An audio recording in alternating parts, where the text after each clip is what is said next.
আশিক, বাংলাদেশের প্রথম ইনিংসের সংগ্রহটা কিছুটা কম হলো কি, আর দ্বিতীয় দিনের উইকেট কেমন দেখছেন? ধন্যবাদ আয়েশা। যেমনটা গতকাল সাদমান বলছিলেন, বাংলাদেশ হয়তোবা এই উইকেটে 270 থেকে 280 রান করতে চাইবে এবং এই মুহূর্তে বাংলাদেশ ফিল্ডিং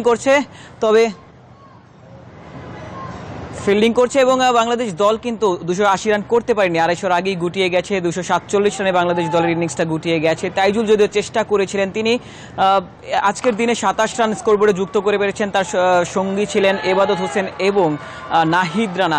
তবে দ্রুত রান তুলতে গিয়ে তাইজুল তার উইকেট হারিয়েছেন। বাংলাদেশ 247-এ গুটিয়ে গেছে। কলম্বো টেস্টে যেটি আসলে প্রথম ইনিংসে খুব একটা বড় সংগ্রহ নয়, পাথুম নিশাঙ্কা যেভাবে শুরু করেছেন শ্রীলঙ্কান ইনিংসটা, সেক্ষেত্রে শ্রীলঙ্কা হয়তো এই ম্যাচে 400-র বেশি রান করতে চাইবে। দ্বিতীয় দিনে আজকের উইকেটটা আসলে ফ্ল্যাট ধরা যাচ্ছে। বাংলাদেশি বোলাররা শুরু করেছেন, এবাদত হোসেন লম্বা সময় পর ফিরেছেন জাতীয় দল এবং তার শুরুটা তিনি ভালো করতে পারেননি। প্রথম বলে আসলে বাউন্ডারি খেয়েছেন এবং পাথুম নিশাঙ্কা আবারও আগ্রাসী ভূমিকায়, প্রায় 100-র বেশি স্ট্রাইক রেটে তিনি ব্যাটিং করছেন এবং তিনি যদি আগ্রাসী ভূমিকায় অবতীর্ণ হন এবং কন্টিনিউ করেন, তখন বাংলাদেশ দলের জন্য কিন্তু সেটি বেশ ভয়ের কারণ তিনি দ্রুত গতিতে রান তুলতে পারেন এবং তাকে ফেরানোই হবে বাংলাদেশ দলের জন্য বড় চ্যালেঞ্জ। এবং অপর প্রান্তে বোলিং প্রান্তে এসেছেন তাইজুল ইসলাম।